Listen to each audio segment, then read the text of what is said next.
Bem, nós vamos falar da oração, tá? Nós temos que terminar isso daqui. E como a gente fez uma pausa por causa do ano novo, a gente vai começar de novo. Essa apostila aqui, ela foi pega da internet. Ela não foi feita como estudo nosso. Ela foi feita para a gente olhar e fazer uma análise, tá? Bem, o objetivo, né, isso é um jeitinho de escola dominical da Assembleia de Deus. Após esta aula, o aluno deverá estar apto a conhecer a respeito da oração no início da igreja cristã, compreender os princípios da oração congregacional e conscientizar-se de que uma vida de oração resulta em ação onde vivemos. Palavra-chave: Novo Testamento, nome dado à segunda parte da Bíblia, que compreende 27 documentos escritos por testemunhos oculares de Cristo ou pelos seus contemporâneos através da inspiração divina. Nós falamos no encontro passado que esses 27 livros, eles foram organizados 400 anos depois da igreja. 400 anos depois de Cristo, né? 370, porque Cristo foi com 33, é que eles foram organizados, eles foram escolhidos pelo Atanásio. Tinha mais de 62 evangelhos, cada um dizia uma coisa. A igreja então começa a seguir o seu caminho como o cristianismo, e aí Atanásio escolhe os 27 livros que foram canonizados e apresentados como a segunda parte, né, a nova aliança, e a igreja cristã começa a seguir os ensinamentos dos apóstolos. Eu sempre digo para vocês, não sei se tem sido em vão, né? Parece não, que tem muita coisa para a gente descobrir, tem muita coisa que a história conta, comprova, e que a igreja evangélica esconde. Ela esconde com o intuito de que você não fique sabendo a verdade e não tenha uma outra cabeça. Essa questão do Novo Testamento é uma, né? Então tem muita coisa na história, você tem que ler, procurar, ir atrás, mas isso requer tempo e muita dedicação. Comentário: a nova dispensação, a oração é o segredo espiritual. Essa nova dispensação, esse termo, ele é bastante usado nas dispensações, onde a igreja evangélica ensina que em cada tempo da história humana, Deus interagiu com o homem de uma forma, fazendo um tipo de juízo, e que estabeleceu 7 dispensações. É um ensinamento que não tem embasamento bíblico, tá? Porque Deus, quando faz o pacto com Abraão, ele se revela a Abraão e ele começa a ter com Abraão um caso, digamos assim, um relacionamento que vai andar na história normal de cada época. É como hoje, nós temos um relacionamento com Deus. Esse relacionamento, ele não tem regras determinadas. O que você precisa saber é conhecer o Evangelho, aceitá-lo, vivê-lo, praticando, né? Não existe imposições. Abraão viveu tudo o que viveu porque era a época dele, depois Moisés, depois tantos outros, assim foi chegando. Quando chegou no tempo dos apóstolos, eles também viveram o cenário deles. Eles aceitaram Jesus como Messias. Eles esperavam um Messias que os libertassem do jugo romano. Eles queriam que aparecesse no céu um descendente de Davi, né? Que viesse com poder, tirasse toda aquela mordaça, porque eles eram oprimidos como nós somos hoje, né? Porque aquela ponte estaiada ali, que era para custar 80, já está em 110 milhões. Né? Eles determinam e a gente paga. Então eles esperavam essa libertação. Jesus veio, ofereceu um outro reino, né? Um reino espiritual. Os que foram crendo, foram se convertendo, e por muitos ele foi rejeitado. Mas eles viviam uma vida normal, com suas dificuldades, né? Com suas ignorâncias. Os apóstolos, eles eram judeus, e eles tiveram dificuldade em abandonar esse judaísmo.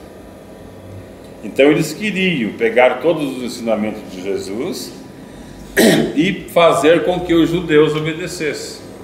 Como a classe religiosa, fariseus, saduceus e essênios, que eram as maiores, não aceitaram aquele Cristo, houve aquela guerra. E todos os discípulos, eles puxavam a sardinha para o lado do judaísmo. Tanto é que Paulo, quando se converte, ele tem problemas com a igreja. A Bíblia só relata alguns. Ele relata aquele desencontro com Marcos, né? Com João Marcos, e depois relata a dificuldade com o Pedroca, que queria impor judaísmo para a igreja. Vão para Jerusalém e decide que a igreja deve obedecer 4 regras básicas. Mas Paulo de vez em quando tinha que dizer: eu também sou apóstolo do Senhor, o Senhor apareceu a mim. Eles tinham dificuldade. E a igreja vai caminhar tentando fazer o judaísmo virar cristianismo durante 350 anos. Eles não estavam preocupados em expandir. Quando completa 400 anos, que a gente chama de 4º século da igreja, onde surgiram as heresias, é que o cristianismo põe na cabeça: não adianta querer converter judeu, porque eles não vão se converter. Aí eles deixam o judaísmo seguir e eles começam a pregar o cristianismo exclusivo. Nessa época, o Atanásio sente necessidade de ter um embasamento, porque em São José dos Pinhais seguiam o Evangelho de Pedro, iam lá em Colombo, era o Evangelho de Marcos, iam lá para Araucária, era o Evangelho de Mateus. Aí então eles reuniram esses livros, que eram os mais concisos com a história das testemunhas que ainda estavam mais perto do caso, e fizeram para nós o Novo Testamento, que passou a ser seguido. A história conta que os 12 discípulos não continuaram juntos, que eles se separaram, ficaram só 6 no comando da igreja cristã, e 6 foram embora. Tiago foi embora. Por isso a Espanha comemora, né? Santiago de Compostela. Quem vai para lá vai. Existe uma igreja, não sei se vocês nunca ouviram falar, a igreja copta. É uma igreja egípcia, a igreja mais antiga do mundo. Ela foi organizada em 64, 66. Diz a história que ela foi organizada pelo evangelista Marcos. Ela não é católica e nem católica ortodoxa. Ela é uma igreja cristã. É a única do Egito que segue os evangelhos de uma maneira diferenciada. Então essa dispensação, ela surgiu com a revelação da Margaret MacDonald, aquela menina escocesa de 17 anos, que era católica, que teve um espiripá, que viu uma visão, que o Scofield e o João Derby trabalharam, puseram na Bíblia Scofield, e depois de 1830 começaram a divulgar. A oração é o segredo espiritual que alimentava a comunhão espiritual da igreja primitiva com Deus e consigo mesmo. A igreja vivia em oração, ela respirava oração. Este era o segredo da comunhão e do crescimento entre os cristãos primitivos. As orações da igreja primitiva foram cruciais para os eventos sobrenaturais que marcaram os primeiros dias desse movimento do Espírito. Essa oração, no início, ela era embasada no judaísmo, porque eles não tinham outro modelo de oração. Quando eles pedem para Jesus ensinar, e Jesus dá aquele exemplo, eles não repetiam como nós repetimos, né? Pai nosso que está no céu.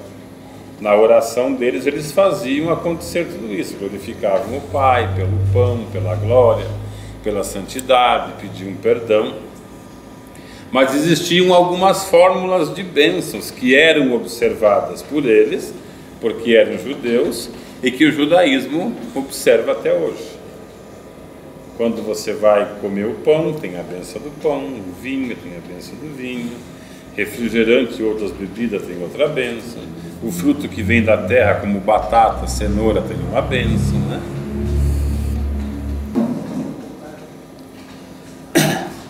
Mas ela era feita de uma forma bastante espontânea, porque seguindo o que Jesus passou com eles e orou com eles, né? Eles expressavam os desejos, as dificuldades e obtinham a resposta. A oração no início da igreja. Jesus volta ao céu. Lucas nos brinda com uma breve, mas excelente narrativa acerca da ascensão na conclusão do seu evangelho, que é um registro de todas as coisas que Jesus começou a fazer e ensinar até o dia em que foi levado às alturas. O registro está em Atos. O Jesus ressurreto enviará aquilo que o Pai prometeu, o dom do Espírito Santo. Joel e Atos, não é? A ascensão, de certo modo, foi a restauração da glória que o Filho tinha antes da encarnação. Marcou o início de um reino que jamais existirá. Exaltado à destra do Pai, Jesus exerce seu ministério celestial. O Senhor, como rei, intercede por seu povo, romanos e hebreu. Do seu trono ele envia o Espírito Santo constantemente para enriquecer o seu povo. João e Atos, e equipá-lo para o serviço. Efésios. Quando lá em Efésios nós temos a promessa, Efésios 1:3, de que o nosso Deus nos deu todas as bênçãos celestiais em Cristo Jesus, isso é uma realidade espiritual que faz acontecer em nós o repouso prometido por Cristo naquela promessa que diz, né, todos os cansados e oprimidos, né, que Ele vai dar repouso, que vai dar restauração para a alma. Mas nós temos uma dificuldadezinha, né? Tem muito crente desesperado, que não sabe usar esse repouso, não sabe o que é esse repouso. Ele pensa que Jesus chamou ele para ele ficar sentado sem fazer nada, e vai ser tudo maravilhoso. No verão vão abaná-lo, no inverno vão aquecê-lo, e ele não precisa fazer mais nada. Ele não vai sofrer, ele não vai passar por dificuldade, né? Se perde um ente querido, ele fica desesperado, já quer abandonar a fé.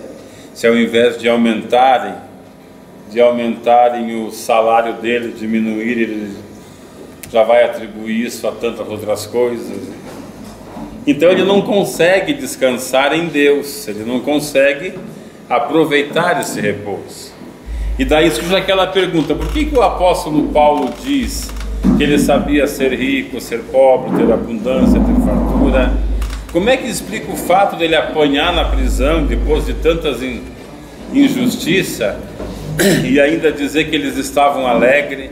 Qual que é a diferença daquele evangelho vivido por esses homens que eram como nós e o nosso hoje, né? O negócio não está bom, eu aperto na oração. Isso não deveria ser assim. Essa minha vida de oração, ela deveria ser constante com Deus. Deveria ser aquele blá blá blá, colega, ó Senhor, hoje o negócio foi assim, o negócio está assim, está difícil, né? Os judeus têm uma prática que para o cristianismo eu acho bastante importante, mas a gente não tem esse costume, porque nós somos moldados mais ou menos pelo ritmo da igreja na qual nós convertemos, né? E o impacto da conversão foi tão grande, porque nós viemos de uma vida, não sei se todos, mas uma grande parte veio de uma vida turbulenta, uma vida de aflição. Aí encontra aquela proposta de salvação, aquele Cristo maravilhoso que promete, né, o mundo, o fundo e mais o céu e o fundo, né? Se o céu tiver fundo, tudo de bom. Você entra em um esquema de valorização do teu ato de ter aceitado de uma forma tão pura. No início ela é pura, porque você está se convertendo, que você se sente melhor que os outros, que é aquele que não pratica as mesmas coisas que você pratica. Isso depois vira maldade. Quando você fica o crente, o famoso crente velho, se você não dominar isso, você fica, não, eu sou bom, eu sou o santo, comigo é assim, Deus fala comigo, eu faço, eu sou melhor. E tudo isso vai acabar desfazendo essa glória que a gente recebe de Deus, porque você não pode se sobrepor ao teu irmão. A gente tem falado aqui que o nosso culto, a nossa vida diante de Deus, ela está sempre na horizontal. Deus olha o pastor, o presbítero, o diácono, o novo convertido, a alma que está chegando, todo mundo igual. Vocês são pecadores, destituídos da glória de Deus, precisam dessa glória, eu vou lá ofereço no meu Filho Jesus Cristo. Tanto é que aqueles que o aceitaram receberam condição, permissão de serem chamados filhos de Deus em Cristo Jesus.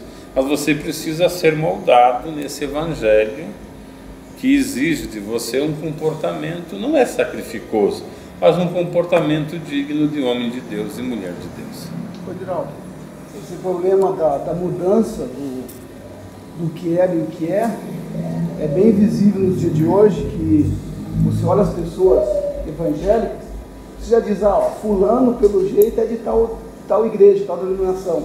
Você vê a pessoa assim, você tem uma noção já de onde que a pessoa é. E justamente é ensinado a denominação e esquecendo de ensinar o que importa mesmo, que é o evangelho. Isso que devia ser observado. E, infelizmente, no caso da oração é a mesma coisa. As pessoas não sabem orar, quer buscar só materiais, por quê? Isso é ensinado. Aí fica difícil. Você é moldado. Você não tem outro ensinamento fora esse. Quando Jesus veio, o impacto foi muito grande, porque nós tínhamos fariseus, nós tínhamos saduceus e os essênios, que eram os mais representativos. Os essênios eram os saduceus eram os aristocratas da sociedade, né? Os essênios eram mais dados a retiro, a mosteiro, a santidade, né? A ir para o monte, a se isolar do pecado. E os fariseus, eles eram comerciantes, uma classe rica comerciante, e eram mais atacados, mais grudados na interpretação da lei, na palavra, no rigor daquele cumprimento. E quando Jesus chega, essas três religiões que comandavam o mundo não serviu. Ele chegou apresentando uma outra. Ele diz, não é como dizem os fariseus, não é como dizem os saduceus, e muito menos como fazem os essênios. Eu sou o caminho. O impacto foi muito grande, porque era o homem de Nazaré, filho de um carpinteiro, nascido de uma mulher, morava em um bairro igual ao meu, mal falado, né? O nosso amigo, mais amigo seu do que meu, Alessandra, o do Balanço Geral, diz a terra da bala. Em vez de chamar a terra do avião, ele chama a terra da bala. Aí Jesus sai dali, porque é chamado Nazareno, né? Diz que é o Filho de Deus, diz, esse modelo que está aí não serve. Mas como não serve? Essa lei nós recebemos de Moisés, não foi um qualquer que nos deu. E o nosso pai Abraão, quando João chega, veja só como é as escrituras, tudo aquilo que foi prometido aos judeus na velha aliança, né, que era condicionado à obediência deles. Eles iriam desfrutar, eles iriam ser abençoados segundo a obediência. Quando João chega, aquela mensagem exclusiva que ele diz, raça de víboras, quem vos ensinou a fugir da ira? O machado está posto à raiz da árvore. Produzir frutos dignos de arrependimento. Ele vem mostrando que esse Messias, que traz agora essa condição de você ser chamado Filho de Deus diretamente, sem sacrifícios, como era feito antigamente, ele iria mostrar o caminho.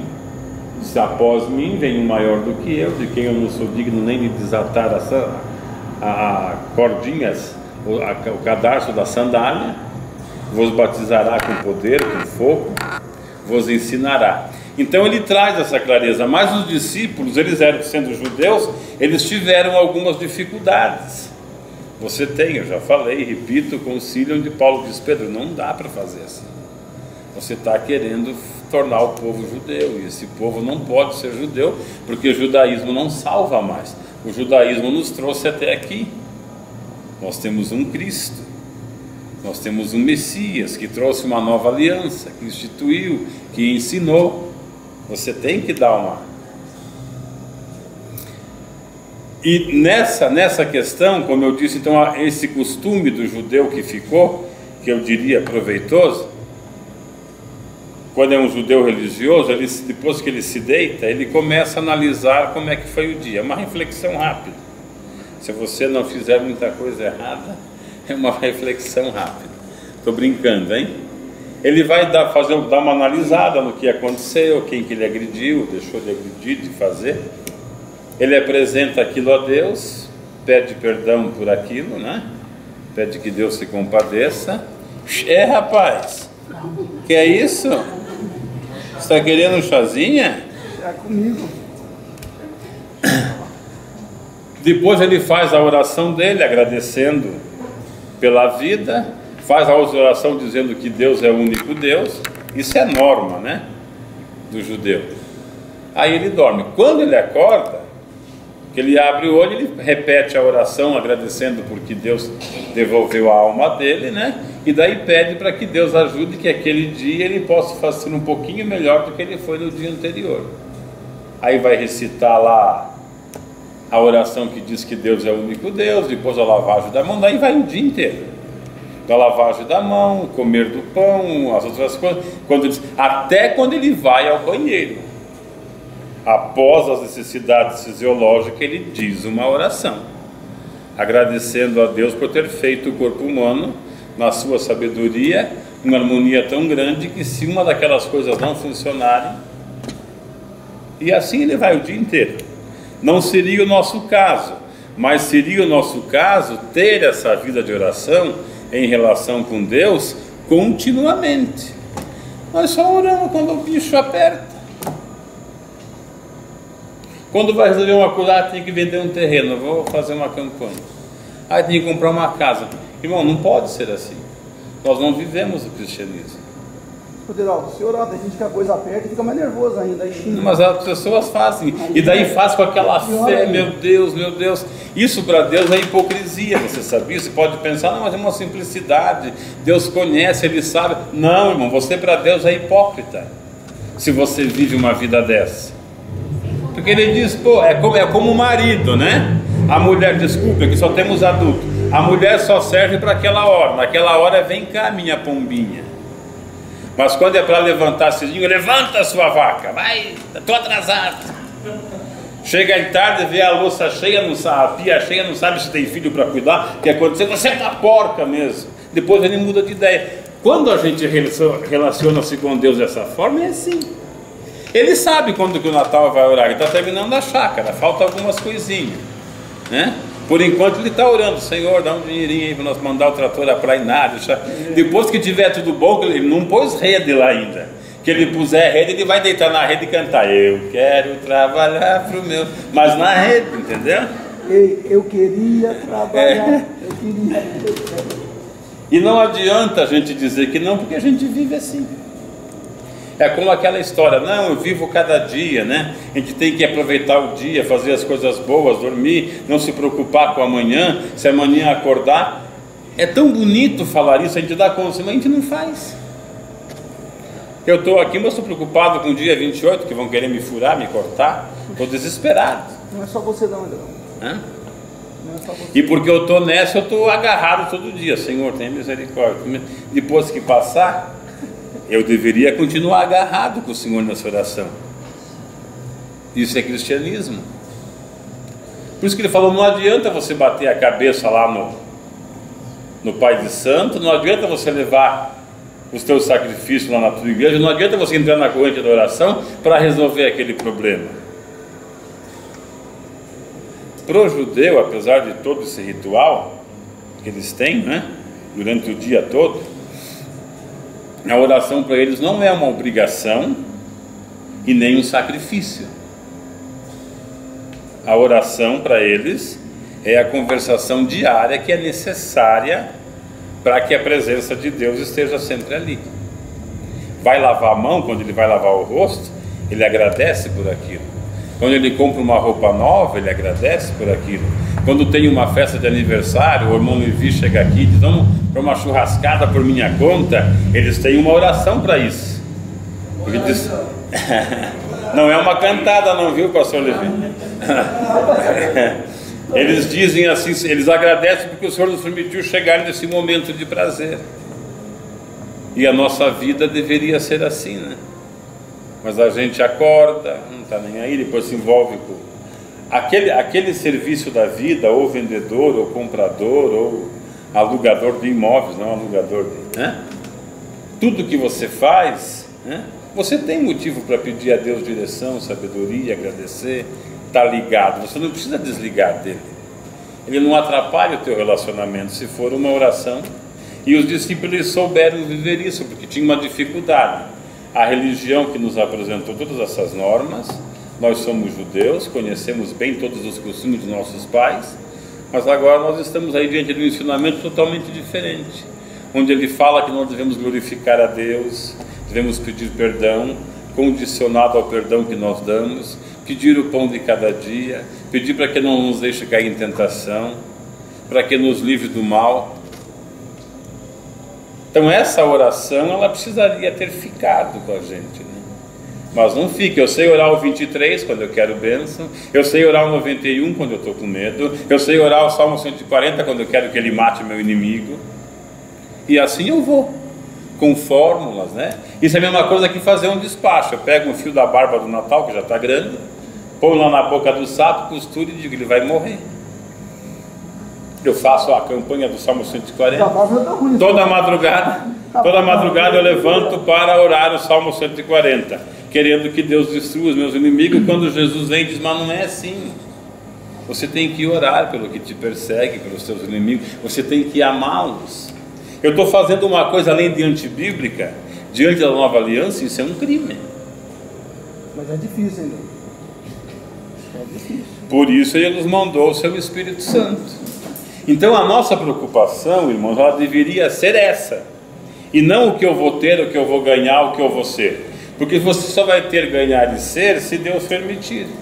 A tua preocupação era ajustar a vida. Eu posso falar hoje para vocês da minha experiência, do meu problema. Quando eu fiquei doente, eu fui desenganado, deram um prazo de vida, eu pensei pela experiência que tive no hospital várias vezes que eu ia, e eu não fui. E tantos que estavam bons do meu lado, aconselhando, que oraram comigo, que dobraram o joelho, que choraram para que Deus me curasse, eles foram embora. Acidente, tiro, assalto, morte, queda, e eu fiquei aí. Então você não pode medir isso. Você tem que fazer bem como os judeus fazem. Agradece de noite, pede perdão, porque você sabe o que você fez de errado. Você sabe. Você sabe a olhadinha que você deu que você não devia dar. Você sabe o que você pensou que você não devia pensar. Você sabe tudo isso. Pede a Deus para ter misericórdia e para te dar a condição de no dia seguinte melhorar nisso. E procura viver com Cristo.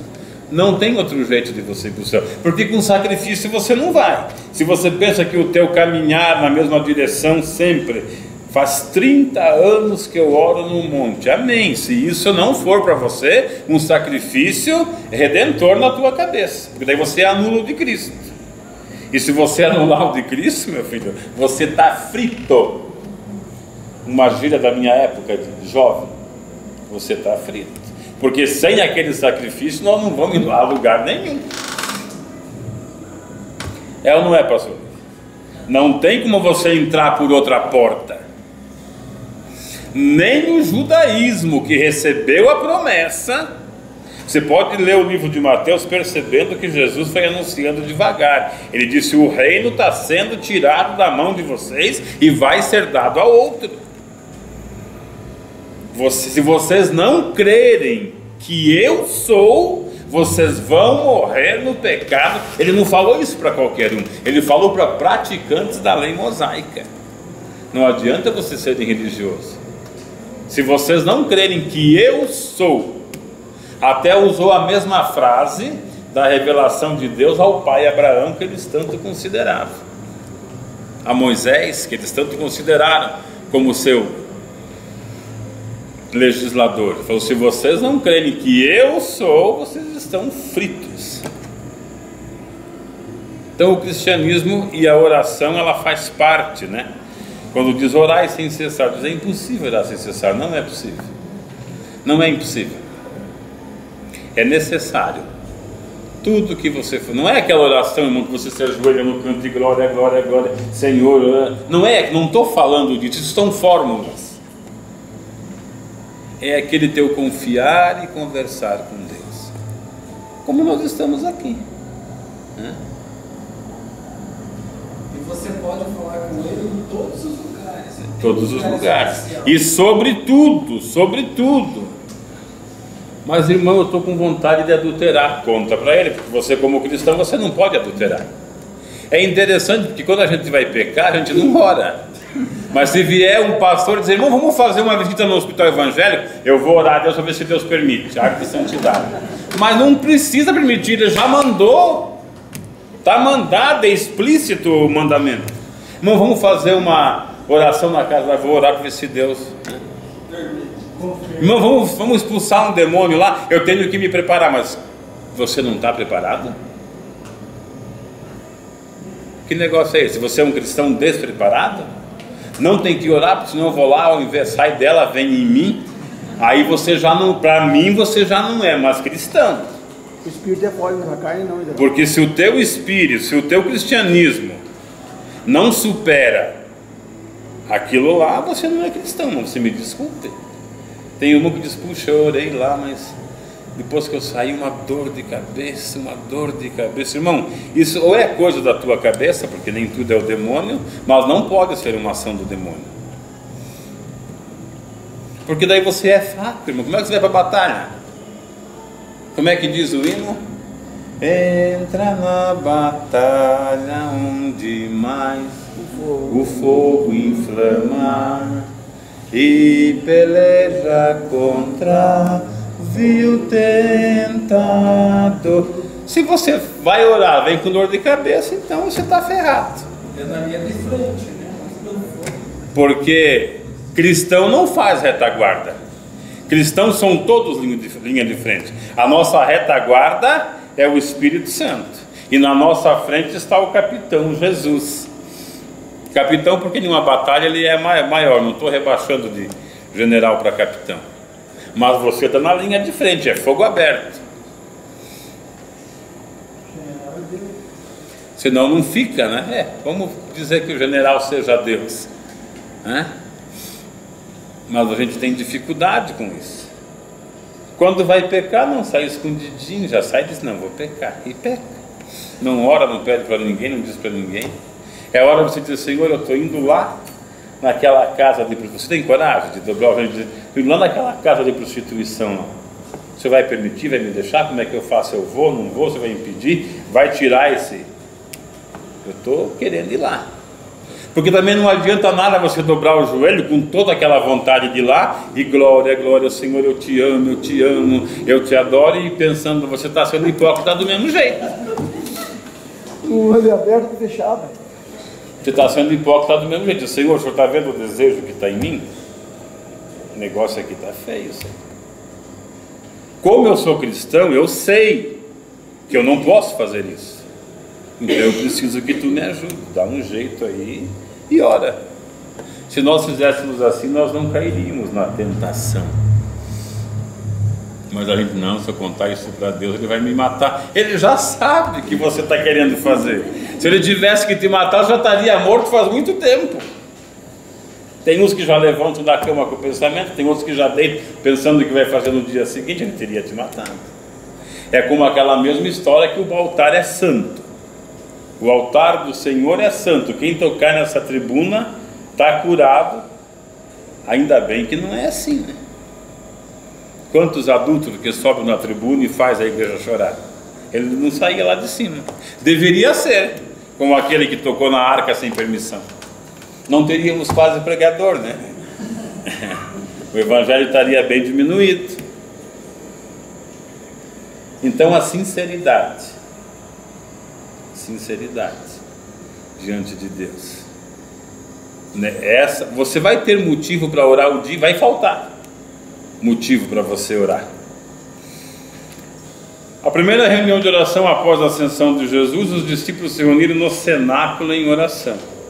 Pela narrativa de Atos 2, 5 a 12, talvez esse local ficasse próximo aos atos do templo, onde as multidões de judeus e visitantes estavam reunidos.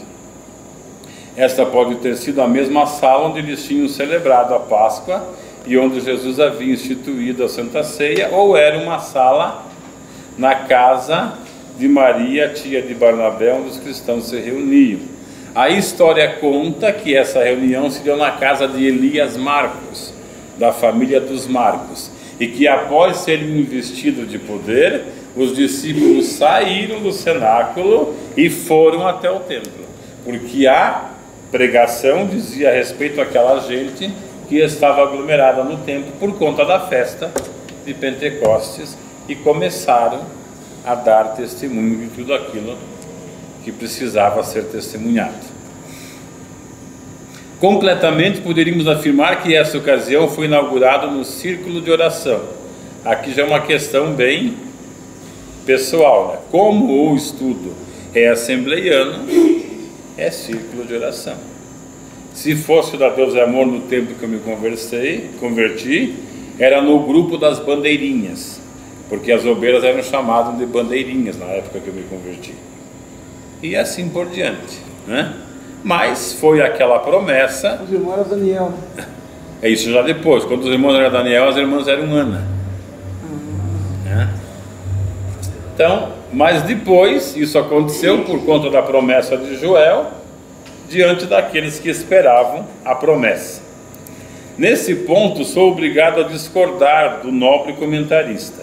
As bênçãos de Deus, assim como a oração, não são para todos, mas apenas para aqueles que buscam e perseveram. Antes de mais nada, a igreja é agrupamento de pessoas em congregações locais e unidas pelo Espírito Santo e diligentemente buscam um relacionamento pessoal fiel e leal com Deus e com Jesus Cristo. E é o que eu disse para vocês, a oração ela não tem uma fórmula, é você e Deus, né? Graças a Deus que Deus não depende da tua oração para me abençoar e nem da minha para te abençoar. Se você abrir o coração, Ele ouve você diretamente. A gente procura, porque a Bíblia diz que é bom que os irmãos vivem em união, que um ore pelo outro, que confesse suas culpas uns aos outros, pedindo um conselho, uma direção. É bom esse convívio, mas isso não é uma regra. Eu só sou abençoado se o pastor orar por mim. Eu só sou abençoado se aquele profeta pôr a mão na minha cabeça. Se você não tem condições de orar a Deus para ser abençoado você mesmo, você não está em condição de filho. Porque todos os que creram no seu nome, deu-lhes condição de serem feitos filhos de Deus, a saber, os que creem em Cristo Jesus. Se você precisa pedir para o teu irmãozinho, pedir para o teu pai te dar R$1, é porque você não está de bem com o teu pai. Se você não estiver de bem com o teu pai, você não está legal na fé.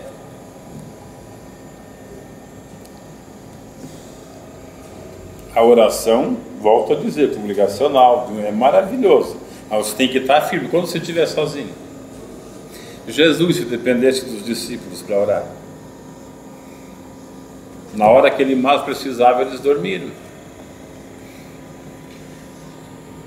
Quando ele foi para o Getsemane, ele foi sozinho. O deserto. Jesus chega a dizer, entra no teu aposento, né? Particular. E ora. Ora, Pai, secretamente. Ninguém gosta desse versículo, pastor. Eles nem pregam. Mas esse é um princípio do Evangelho. Quando eu digo princípio, é igual à lei da física, a lei da biologia, a lei da química. Se você pôr a gasolina no fogo, ela vai incendiar. Se você soltar alguma coisa, vai cair. São leis, são princípios que não se quebram. Este é um princípio do Evangelho. Você se trancar no teu quarto e orar a Deus. Muita gente só ora para o povo ver, né? E a oração, irmão, ela não pode ser uma oração que distraída. Se você ora olhando alguém, falando com alguém, prestando atenção, olha, eu quando obreiro, eu aprendi a orar de uma forma totalmente errada. Os obreiros têm que olhar de olho aberto para vigiar. Isso acabou com muitos, porque a gente pega costume, eu olho, mas eu estou lendo o Centro Missionário de Intercessão, eu não estou em comunhão. Se você não tiver ligado coração e o que sai aqui, a tua oração não está sendo ouvida, não tenha dúvida disso. Você vai na igreja, irmão, vamos orar para os missionários da África. Está aqui um grupo de missionários que vieram da África, né? Um pouco da igreja que está mais chegado a esse grupo, até o grupo que conhece, ele consegue orar com o coração, mas o resto nem sabe o que é. Tem gente que nem sabe o que é África. Ele levanta o Senhor, abençoa o missionário da África, não saiu daqui, não tem oração. E nós procuramos. Isso também não quer dizer que você não possa orar de oração. Sim, mas você tem que orar com sentimento. Você tem que ter algum contato, porque nós somos humanos. Vamos orar para os irmãos que estão sofrendo lá na Coreia do Sul. Eu, depois que virei missionário, fiquei descrente, porque como eles mentem muito, eu não sei se estão sofrendo. 75% do que eu ouvi era mentira. Eles vêm de lá dizendo, não, mas eu orei e Deus parou o leão no meio da rua. Eu não sei se aconteceu. Pode, mas eu não sei se aconteceu. Não, eu fui cortado de metralhadora, cruzado de cima para baixo, entrou, e eu estou aqui, tenho cicatriz. Não sei se foi mesmo. Eu sei que Deus pode fazer, eu não duvido do poder de Deus, mas do testemunho do caboclo, principalmente nos dias atuais, eu duvido. Eu cansei de levantar muletas, pegar algumas cadeiras e depois você quer devolver para o cidadão que ele vinha buscar, diz, irmão, eu não posso ir embora. Mas o senhor não andou? Eu falei, eles me suspenderam, aí eu andei. Agora eu quero a minha cadeira, quero a minha muleta de volta. Eu chego aqui na frente, o Natal está com dor de cabeça. Eu digo, nós vamos orar pela fé do irmão, já constrange o irmão. É um presbítero. Eu sou o pastor, eu vou orar diante de vocês. Saiu a dor de cabeça, irmão? Ele é obrigado a dizer que saiu, porque vai passar vexame. Nós temos, irmãos, não é diabólico, não é o Satanás, não é maligno. Nós temos temos um sistema dentro de nós que chama-se filtro afetivo. Quando o professor coloca o aluno em uma situação difícil, vai fazer a ele uma pergunta em público. Por isso que a lei depois foi reformulada pedagogicamente. Você não pode ridicularizar uma criança na frente dos demais. No meu tempo eu fui muito ridicularizado porque minha cabecinha era desse tamanho, não sabia nada. Só o fato dele saber que não sabe fazer já bloqueia ele. Aquilo é automático. Mas depois eu vou dizer que às vezes não, vamos orar de novo, está doendo um pouquinho, não tem que sair tudo, porque Jesus quando cura, ele cura completamente, isso é uma verdade, ele põe você em mais aperto ainda. Saiu? Saiu, mas muitas vezes não saiu. Eu não estou dizendo que sejam todos os casos, estou dizendo que esse caso é bastante presente. Então não tem como você fugir disso. Esse teu orar a Deus precisa ser sincero, e se você recebeu, recebeu, e se não recebeu, não recebeu. Paulo não teve vergonha de deixar para nós esse testemunho. Ele, Pedro, era Pedro, chefe de Jerusalém, ele, chefe da missão gentílica, mas ele conta. Puxa, Pedro, sabe, eu orei 3 vezes e Deus não quis me curar. Ah, você é rebelde, rapaz. Você não cumpre a lei de Moisés, por isso que Deus não quis te curar. Você falou disso. Paulo disse, não, eu orei e Deus disse que não, por causa contou o caso, né? Por causa das maravilhas, das revelações que eu recebi, para que eu não me gloriasse, ele permitiu. E eu vou seguir a minha vida assim. Ele disse, eu deixei Dídimo. Quem que me deixou doente? Quando ele foi visitar, eu deixei fulano doente. Tíquico. Ficou doente, né? Teve outro lá, falou, esse daqui quase morreu por causa da obra, ficou doente. Para o Timóteo ele não falou, faça uma campanha de oração, ele falou, toma um pouquinho de vinho misturado na água, aí cuidado com os beberrões aí, que não é brecha para beber, hein? Por causa das tuas constantes enfermidades. Timóteo era um homem doente. E o lencinho de Paulo curava. Ele não falou, Timóteo, pega o lenço aí e se vira. Não. Então o cristianismo, irmão, ele exige de você compreensão da graça recebida e desse repouso em Cristo, que não vai te livrar da aflição, meu irmão. Não é porque você é crente que eu vou chegar um ferro em brasa incandescente na tua pele e você não vai sentir dor. Você pode sentir dor, pode não sentir também, mas você tem que provar que mesmo sentindo dor, você é cristão. Imagine que nós estivéssemos aqui para ser fuzilados, ou mortos enforcados, sei lá, de uma maneira atroz. Nós teríamos medo? Lógico que teríamos medo. Mas se nós fôssemos cristãos verdadeiros, nós depositaríamos a nossa confiança, mesmo com esse medo, nas mãos de Deus. Foi o que João mais ou menos não entendeu. João chega de uma profecia maravilhosa, que seria o precursor do Salvador.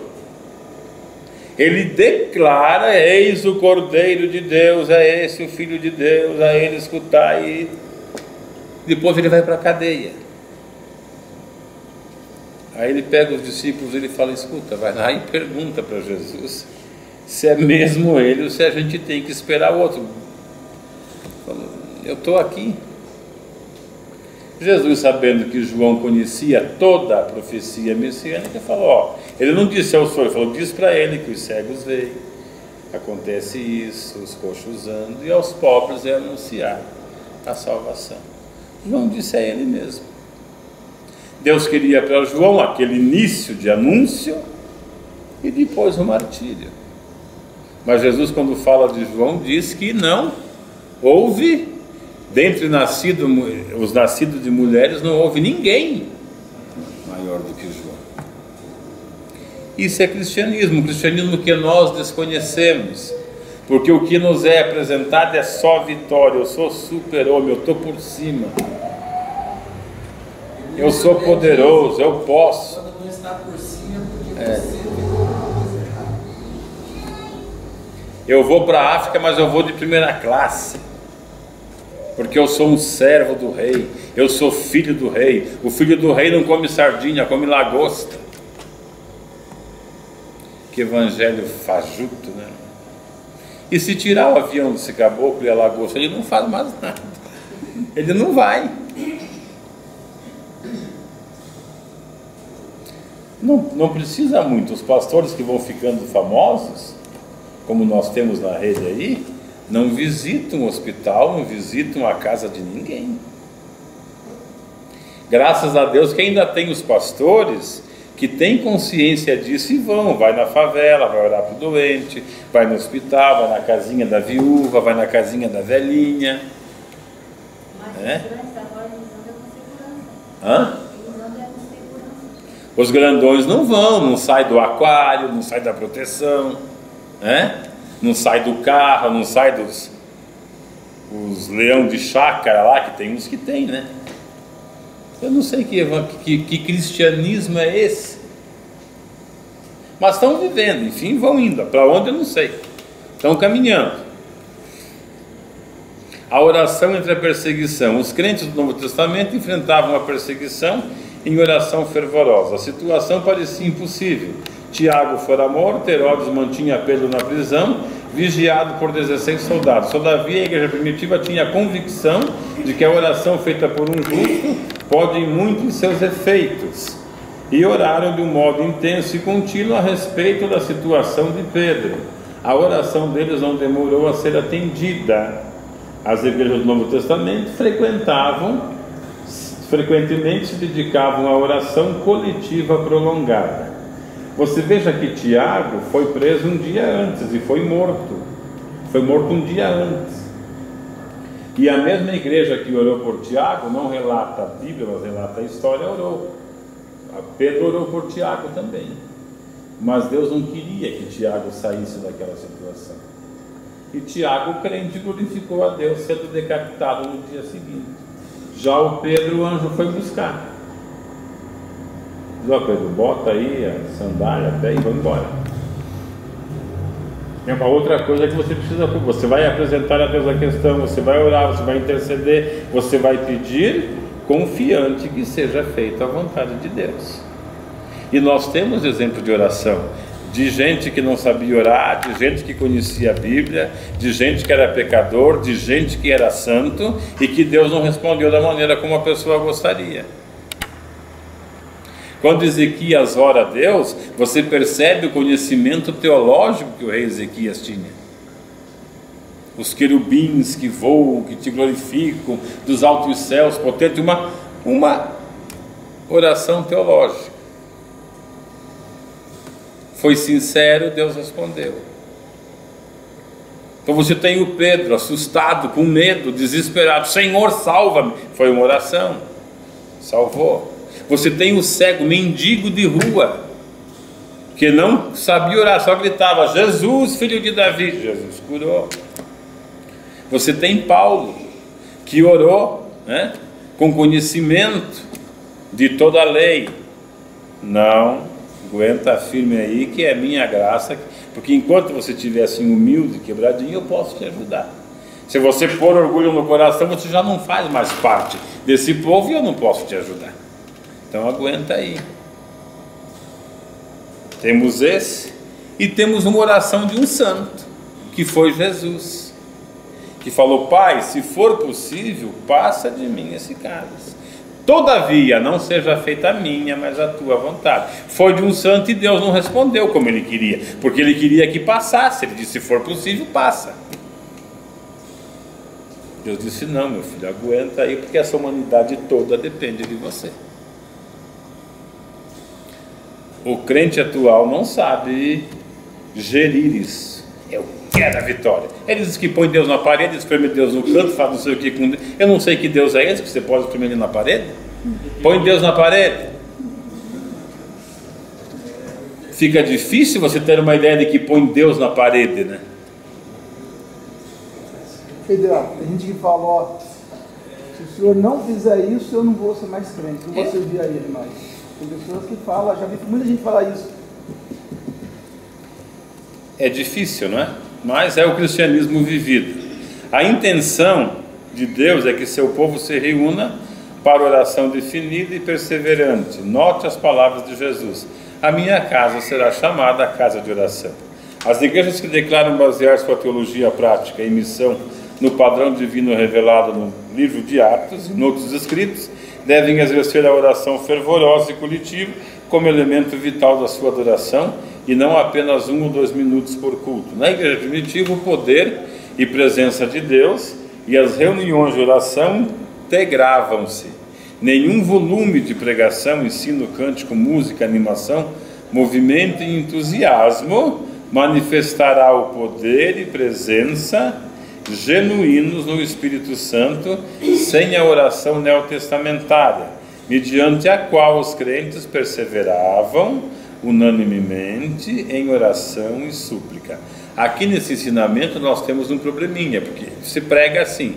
Quando eu prego assim, o que o meu ouvinte entende? Ele entende que eu vou conseguir tudo só orando, orando, orando. Então surgem aqueles homens que dizem homens de oração. Não, esse irmão é um irmão de oração. Esse irmão é um irmão de fogo. Esse irmão é um irmão de jejum. Mas eu já vi irmão de jejum adulterar, irmão de fogo, então nem se fala. Adulterar, de oração adulterar, eu já vi. Se você orar e não tiver conhecimento da palavra, você não vai conseguir ser fiel diante de Deus. Porque a Bíblia nos declara que o povo de Deus sofre não é por falta de fé e nem por falta de oração. Por que o meu povo sofre? Por falta de conhecimento. Então não adianta você... Eu tenho um amigo do peito, que eu até gosto dele, né? Fiquei uns dias sem gostar, já voltei a gostar de novo. Ele fez uma campanha de 3 meses de cabeça raspado para Deus dar um jeito no lar dele, que o negócio não ia muito bem. No mesmo tempo, uma irmã de fogo, não da cabeça raspada, porque na igreja não permitia a mulher cortar a cabeça, mas de faca, ela tinha fogo bastante, também subiu no monte para fazer a mesma coisa. E eles se acharam e diz que o Espírito Santo, ela abandonou de lá, ele abandonou de cá, e o fogo caiu e está aceso até hoje. Caiu e subiu, né, irmão? Veio de cima e veio de baixo. E ele até hoje ele fala com lágrima no olho que foi o Espírito Santo. Irmão, fica difícil isso. E foi lá que eles receberam essa revelação, essa unção, esse poder, essa graça, que é estranha ao Evangelho, né? Então tem que tomar conhecimento da palavra. O texto é claro: e conhecereis a verdade, e a verdade vos libertará. Por que você tem... Eu conheço vários pastores, eu conheço alguns que cresceram no prodígio, no blá blá blá, né? Mas que não conhecem Bíblia. Eu conheço outros que continuam as suas vidas de pastores, né? Na sua caminhada, com dificuldade, levando à frente aquela fidelidade, sofrendo até algumas acusações, uns profetas meio falsos, faladores, né? Mas sem conhecimento da palavra. E por causa desse conhecimento, se você falar com ele, ele vai dizer, por causa do conhecimento da palavra, ele tem suportado e caminhado até agora na presença de Deus. Eu conheço muitos assim.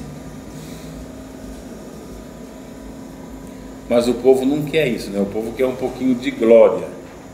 Tem algumas congregações que na hora do culto tem algumas pessoas escolhidas para ficar em oração nos cantos das igrejas. Eu já vi isso. Mas essas pessoas fora dali não tem uma vida digna de oração diante do Senhor. Essa questão em igreja grande é um pouquinho difícil de você controlar isso, né? O que eu acho, né, numa igreja grande, tem que ter alguém para cuidar. Infelizmente a nossa sociedade é meio complicada, então tem que ter alguém. Mas aquele que vai cuidar, ele não precisa estar orando. Por que eu tenho que ficar olhando e orando? Não, eu já chego lá. Que esse foi um probleminha que eu coloquei antes, né? E você ficar orando e olhando. Você não está em comunhão, irmão. Você está falando o que você já sabe dizer. Você tem que ir lá para o cantinho e orar. Nessa questão da oração, os que guiam a oração, acontece. E isso é ruim, porque não deveria ter. Porque o pastor às vezes não conhece o membro que tem, mas o vizinho no qual que habita, que mora do lado dele, sabe quem ele é. Mas como é que você vai controlar isso? Não tem, né? Aqui ele é um homem de oração, lá ele é um homem de confusão. Mas só quem conhece bem a peça é que vai saber. Ou até conhece. Às vezes o pastor conhece, esse camarada é bom, né? Deixa ele aí. Faz ibope. Essas coisas Deus não ouve. Da ibope, né, Zé? Essas coisas... A pessoa está lá, faz 30 anos que eu cuido desse ciclo de oração aqui. Eu tenho orado. O Israel não disse que foi numa reunião de pastores, onde a pastora, Nihunjin, né? Coreana, disse que os pastores é que prepararão a noiva para subir com Cristo, que Deus tinha transferido essa função do Espírito Santo para os pastores. Se o pastor for preparar a igreja para subir com Cristo, o negócio está feio. Não vai. Essa função é do Espírito Santo, irmãos. Quem adora a igreja, quem cuida da igreja, quem ensina a igreja, quem vela pela igreja é o Espírito Santo. Eu conheci outro que diz que ora e que faz Santa Cruz para que a igreja não peque. Essa função não é humana. A nossa função é igreja, nós somos igreja. Porém, mas esse problema é um problema muito sério. Eu, por exemplo, aqui nesse bairro mora uma irmã que é conhecida da gente já há anos, e ela foi chefe de ciclo de oração aqui da igreja onde eu congregava, mas ela deu uma surra numa velhinha, jogou na valeta ali, saiu atrás com o revólver do marido, atrás de umas duas moças que foram cobrar uma conta que ela devia. Quando foram entregar ela na igreja, ela deu 2 chutes na canela do pastor. O pastor colocou ela no banco, ela foi lá em Curitiba, alugou outro pastor, começou a congregar lá. O outro pastor, como eles eram meio assim, veio e colocou o outro no banco. Então essa perfeição você não vai achar. É por isso que eu preciso viver um cristianismo individual assim, eu e Deus, né? E procurar ter comunhão com esses irmãos, tendo conhecimento da palavra, né? Porque senão eu vou padecer e não vou conseguir o meu objetivo. É tão interessante a questão que eu posso curar, eu posso profetizar, eu posso ordenar ao paralítico e ele andar, eu posso salvar multidões e ser reprovado naquele dia. Isso não vai garantir a minha salvação, não. O irmão Everaldo é uma benção, a gente ora e sara, ele só não cura ele, mas eu estou curado. Aí vão dizer, não, isso é uma cruz, é o espinho na carne de Paulo que Deus pôs, isso é tudo balela. Aí chega o irmão Everaldo lá no dia do arrebatamento, esperando na fila, diz, você não. Mas Senhor, olha, isso daí que acabou de entrar, eu curei ele. Aquele outro que está sentadinho lá, eu profetizei que ele ia ser. Ele falou, pois é, mas eu não te conheço. Engraçado, né? Você fez isso, mas eu não te conheço, Federal. Ó, te manda que aqui você não entra. Você vai fazer o quê? Isso está bem explicado. É bem explícito esse ensinamento. Mas eu orei no teu nome, eu sei. Só que eu não te conheço. Nós não temos comunhão. O meu espírito e o teu não bate. Vai. É a questão, né? A oração sempre esteve ligada às grandes manifestações do poder de Deus. Estevão Ângelo de Souza. Esse é o que faz o comentário. O crescimento da obra de Deus, visto que a seara messiânica já está em andamento, o tempo é de máxima importância e as consequências da rejeição são decisivas. Jesus admoesta a todos os crentes a estarem sempre conscientes de que os perdidos têm uma alma eterna, de valor incalculável, que terão que passar a eternidade no céu ou no inferno, e que muitos poderão ser salvos se alguém tão somente lhes anunciar o Evangelho, o Evangelho de Cristo. Vamos fazer uma pausa aqui. Não é o Evangelho de Pedro, não é o de João, não é o de Tiago, não é o de Mateus, não é o de Moisés, não é o de Davi, não é nada, não temos nada a ver com essa gente, irmãos. Eu não tenho nada a ver com o que fez Abraão ou deixou de fazer, eu não tenho nada a ver com o que fez Moisés ou deixou de fazer, muito menos o rei Davi, muito menos o rei Salomão e todos esses homens que já morreram. Eu não tenho nada a ver com o que fez o meu pastor. Eu tenho a ver com o que eu faço na presença de Deus. Mas e o modelo? É Cristo. Se eu não sigo os ensinamentos de Cristo, eu não sou cristão. O adjetivo cristão vem do substantivo Cristo. Eu sou igual Paulo, então você não é cristão, você é paulino. Não se esqueça que Paulo não pode te salvar. Ah, mãe, eu sou assim um caráter de Pedro, então você é petrino, você não entra no céu.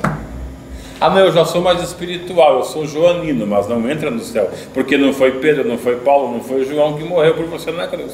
Se você não for cristão, você está roubado, você não vai entrar. Ah, não, eu sou como Moisés, subo no monte, mas você não vai entrar, porque Moisés não deu a vida para você.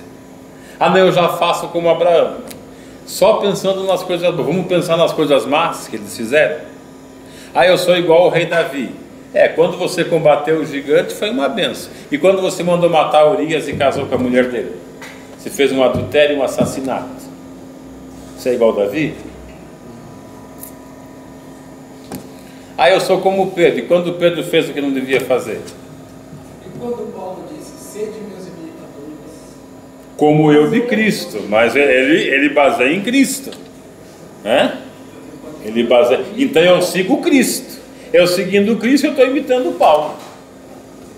Eu não posso imitar Paulo no meu contexto totalizado dessa expressão, porque eles foram homens falhos como nós. Mas nós não temos o culto do rei Davi? Tem o de jogar a pedrinha no gigante. Pega a pedrinha e joga no gigante. Mas tem funda ou tem que ser com a mão? É interessante que tudo, Deus manda Davi, diz que vai dar vitória para Davi no Vale do Sal. É uma realidade do Antigo Testamento, é uma realidade, é uma história. Foi um meio que Deus achou, falou, é lá que eu vou te dar a vitória, e deu. Mas eu não sou Davi.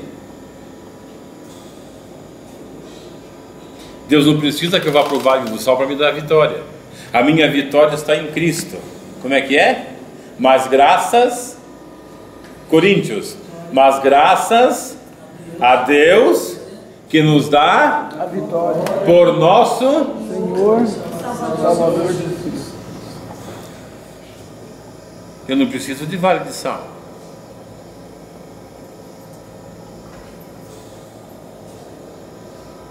Eu não preciso, eu tenho a minha vitória.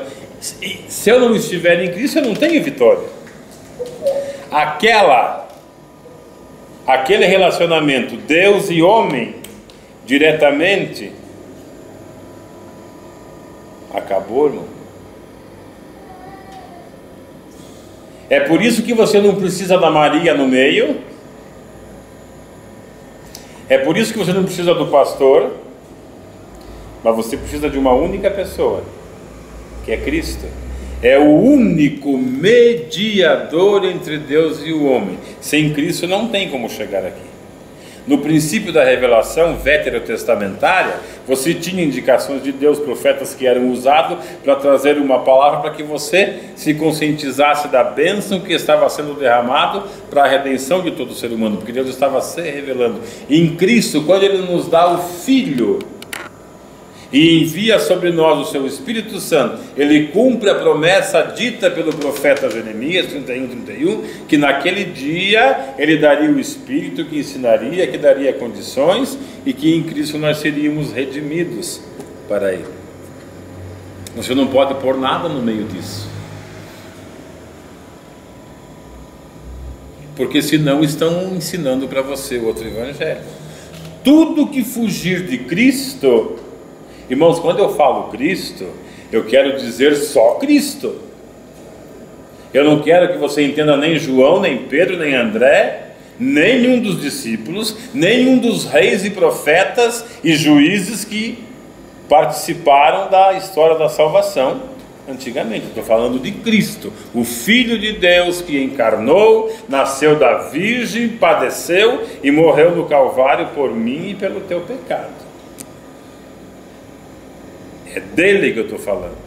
Qualquer outra coisa que eu te ensinar, eu estou ensinando o evangelho daquela pessoa e não de Cristo. E ele será o outro evangelho.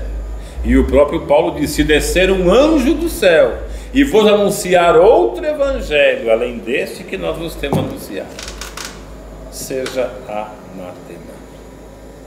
Mas tem evangelho da prosperidade. Você sabia que não existe ministério de cura divina? Existe cura divina no sacrifício de Cristo, na operação do milagre de Deus para a vida do pecador. O pastor Levi foi resgatado do mundo de uma forma, eu fui resgatado do mundo de outra forma, e cada um de vocês, eu creio que tem um testemunho maravilhoso, até miraculoso, de como Deus vos resgatou.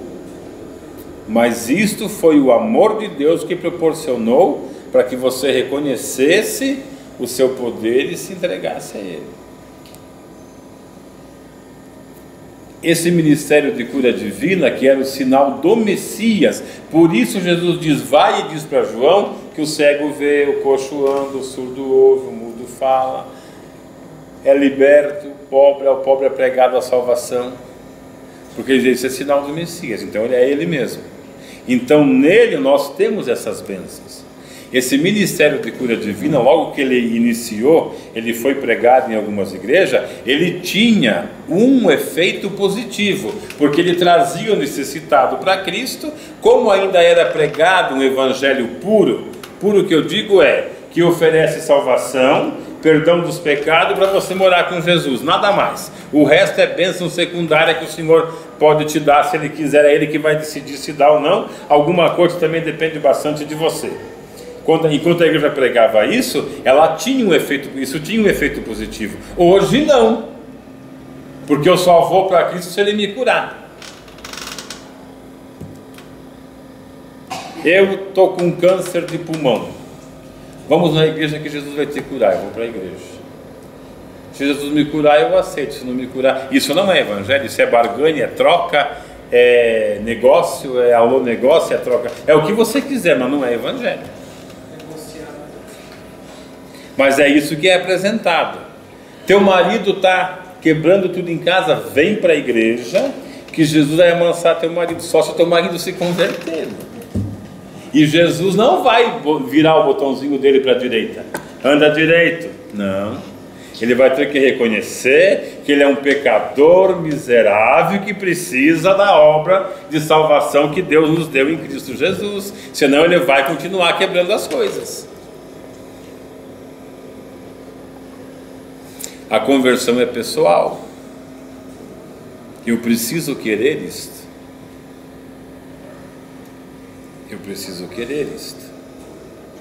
Então, qualquer outro evangelho que te apresentar, eu não estou dizendo que Deus não possa te ajudar, te dar sabedoria, resolver e até convertê-lo pelo teu testemunho, que seria muito mais sustentável, né? Para usar um termo bem atual. Pelo teu testemunho, pelo teu comportamento. Não estou dizendo que não possa, mas isso não é condição para você entrar no rol de salvos. Geralmente as pessoas não se convertem, ou se convertem, né? Às vezes dá certo, pelo nosso mau testemunho. O pai se converte, a mãe fuma, o pai fuma.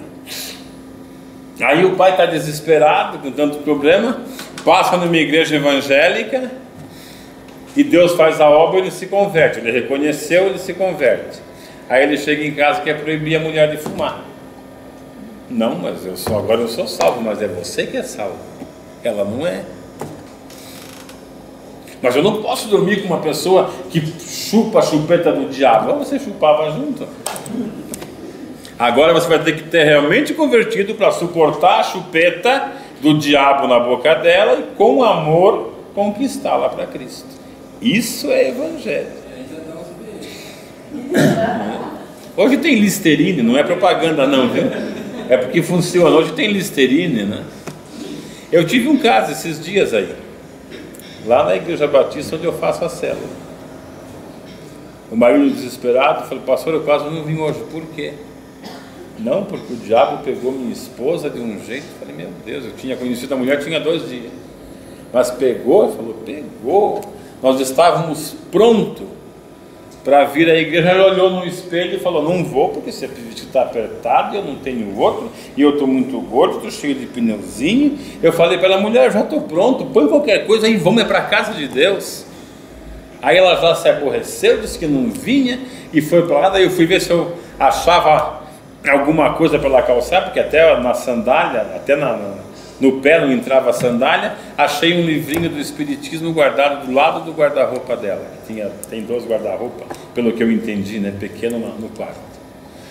É uma obra do diabo. Vim aí e falei com o pastor-chefe. Ele disse que eu tenho que repreender, que eu não posso aceitar, porque eu sou o homem da casa, eu sou o sacerdote, e eu só ouvindo. Eu sou o sacerdote e Cristo vai abençoar o meu lar por mim. Falei, mas então você está perdido. Quando eu você está perdido. Porque se você é o sacerdote, você está perdido. Porque os lá de Israel, Deus não quis, porque era imperfeito o sacrifício dele. Se o teu sacerdote não é Cristo, não posso mandar. Eu falei, não é isso que você está querendo dizer, sim. Você disse que Deus vai abençoar a tua casa por você. Está perdido também, porque você é falha, que nem ela. Mas pastor, o senhor tem que me falar, mas eu estou te entendendo. Falei, primeiro erro teu, você não é mulher, você é homem. Você jamais deveria dizer para ela, põe qualquer coisa, porque mulher não vai procurar, só se não tiver. Você joga um chinelo, põe um shorts, uma calça, tá, para mulher não, ela foi feita assim. Ela vai olhar, vai ver, não está bem. O que você deveria fazer como um bom marido, cristão? Diz, faz o seguinte, fica aí, descansa, está aqui milão ou cartão de crédito. Vai lá na boutique, compra, porque ele tem dinheiro, compra, daí para domingo que vem nós irmos. Você não devia brigar com ela. Tá bom, pastor, mas e o livro do Satanás? Que era o do Allan Kardec. Que na verdade não é do Satanás, é do Allan Kardec, né? Mas tudo bem.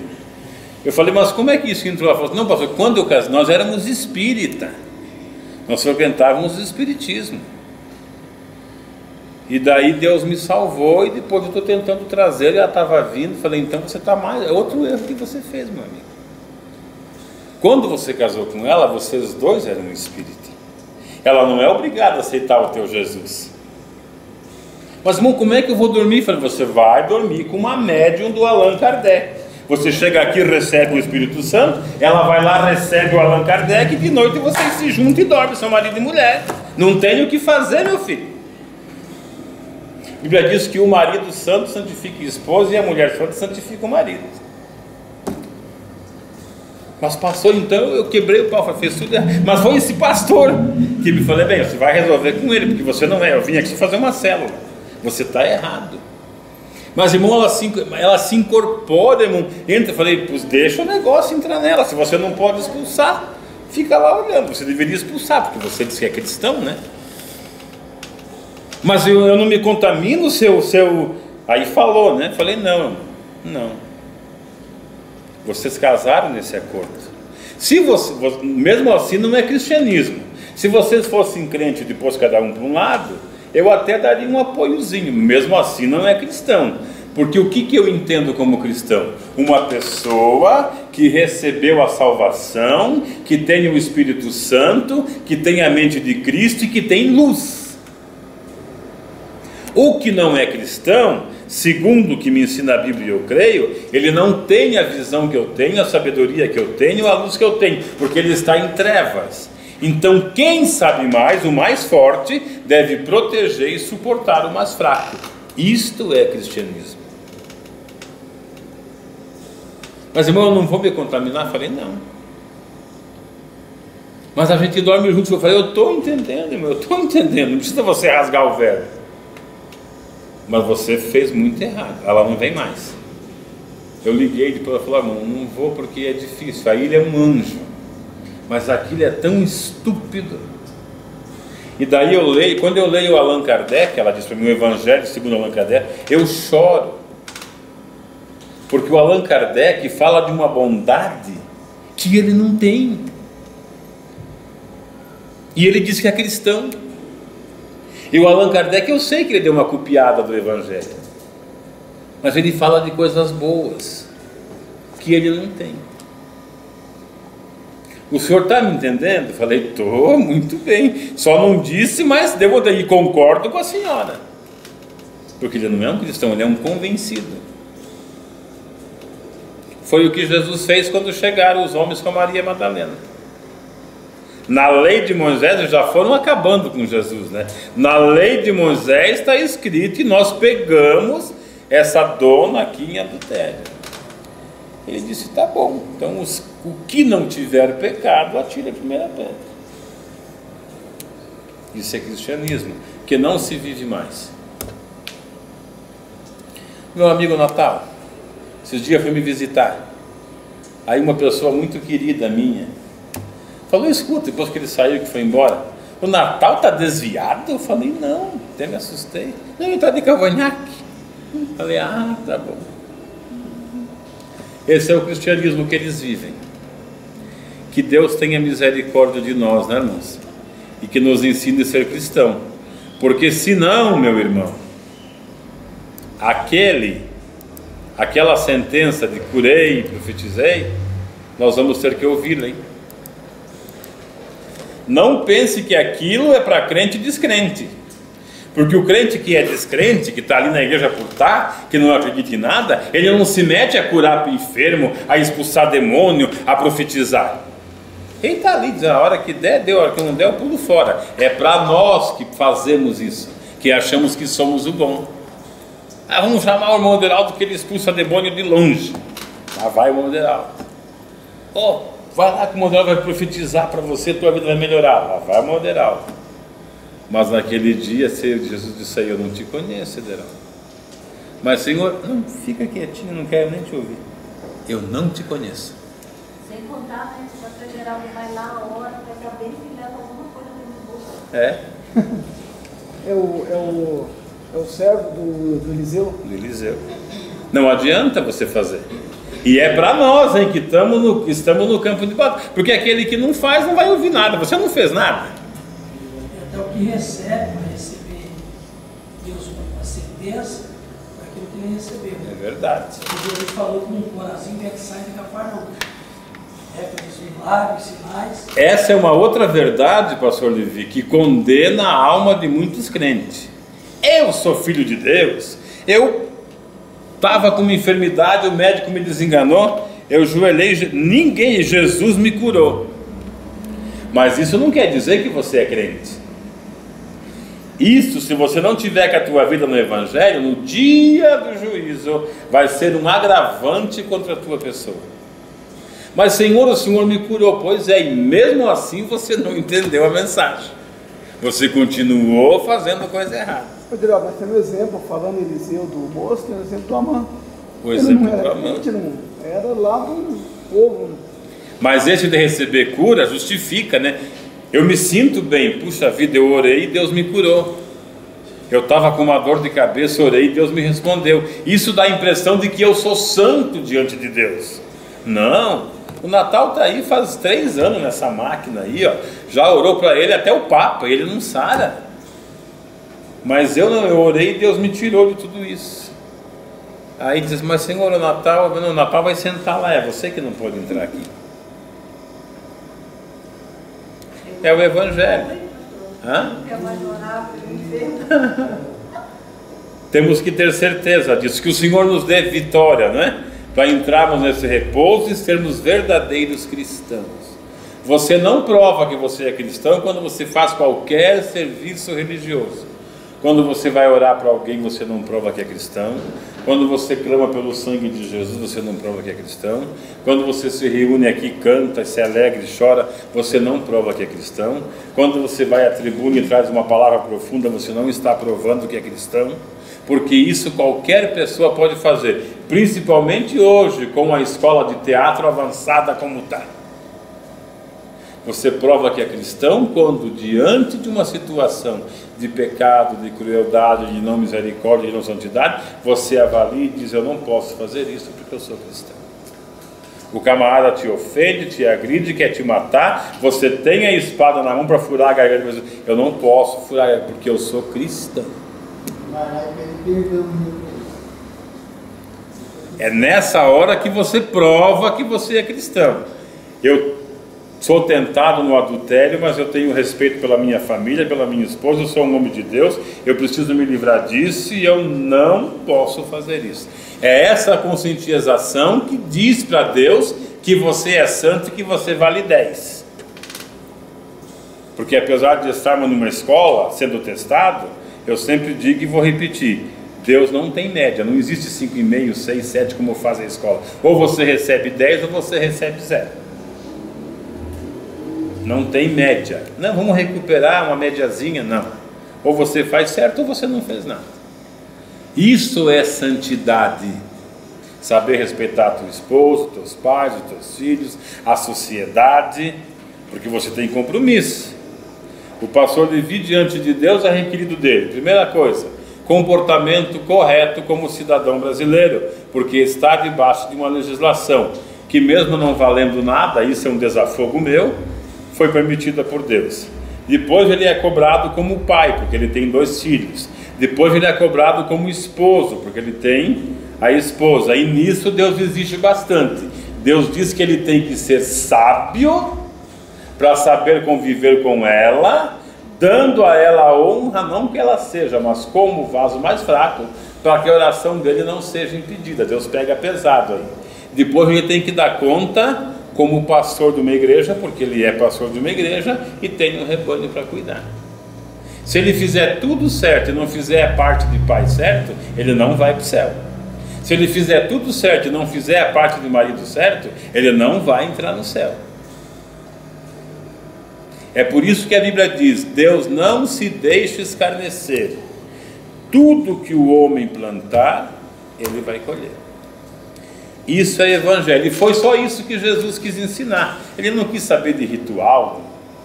Não adianta, essas coisas não adiantam. Vamos prestar atenção no que diz o texto sagrado e vamos procurar vivê-lo. Mas, irmão, como pôs aqui o Natal, é impossível. Eu sei que é impossível, mas o coração do cristão, embora não seja perfeito, ele tem desejo de sê-lo. E se ele morrer tentando ser perfeito, melhorar, imitar a Cristo, justificará a salvação dele. Porque Deus sabe do nosso, Deus sabe que eu não valho nada, como disse o padre, né? Mas Ele sabe a minha vontade que eu tenho de compensar isso, pondo em prática a palavra dele. Morri, não consegui. Se eu morri com esse desejo de perfeição em Cristo, eu estou salvo. O problema é se eu morri pensando que eu já estava perfeito e não fiz o que eu tinha que fazer. Deus abençoe. Vamos orar para terminar. Quem ora? Se alguém quiser pedir oração especial, é a hora, hein? Para alguém, para você, não é? Se não, alguém pode orar e nós estaremos terminando. Meu Deus e meu Pai, graças te damos, somos Deus, por esses momentos maravilhosos na tua presença. Nos ajuda, nos dê força, nos vender a tua palavra, se cuidar de cada dia melhor. Nos dê graça, nos dê paz, nos dê uma excelente noite de sono, ó Pai querido, renova nossas forças, que nós possamos, ó Pai, levantar a bandeira do Evangelho e defendê-la até o último momento. Que nós não possamos ser covardes, ó Pai, mas ser corajosos, assim como tu foi. Muito obrigado, ó Pai, nos ajuda, nos dê força, nos dê saúde e graça, é o que eu peço em nome do Senhor Jesus. Amém. Amém.